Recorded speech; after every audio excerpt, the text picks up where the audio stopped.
got a date to keep, he can't hang around.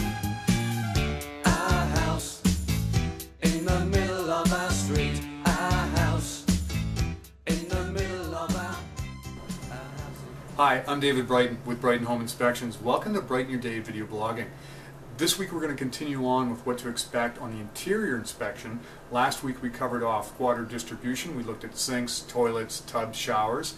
This week we're going to take a look at the electrical panel. But before we do, I just want to caution everybody. When dealing with electricity, it's extremely dangerous and potentially fatal. So please, if you have any questions about the electrical panel in your home, contact a professional. Now the first thing you want to do when we're looking at the panel is make sure that the panel itself isn't live. And the way we do that is we put our hand on the back of our hand on the panel. Now you might ask why. The reason is electricity has a tendency to force muscles to contract. So if I grab hold of the panel like this and it is live, I won't be able to break the grip and potentially die. So we know that the panel is not live. We're going to open it up.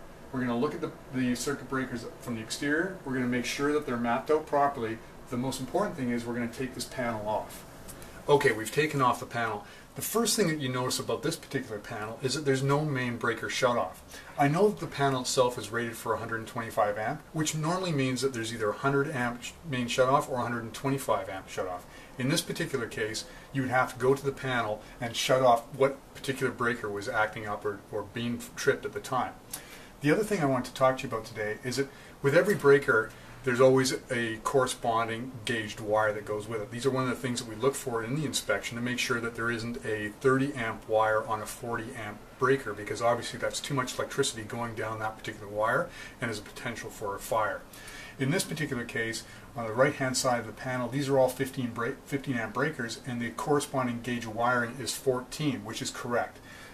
Now when we look over to the left side, these are the two 220 gauge amps, and the corresponding wiring for this is 12, and this too is correct. Now you can see on the top here these very thick wires. This is the 8 gauge copper wiring, and this is always associated with the stove, and this too is correct. And above here is 30 amp, which is the 10 gauge, and it's perfectly done too.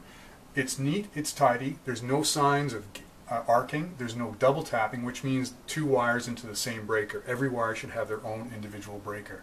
This has been professionally installed, it's well maintained, and there's no concerns. If you have any questions about this topic or any others, you can always reach me at brightonhi.com, LinkedIn, Facebook, or Twitter, or of course directly at 604-290-5557. I'm David Brighton with Brighton Home Inspections. Thanks for joining me.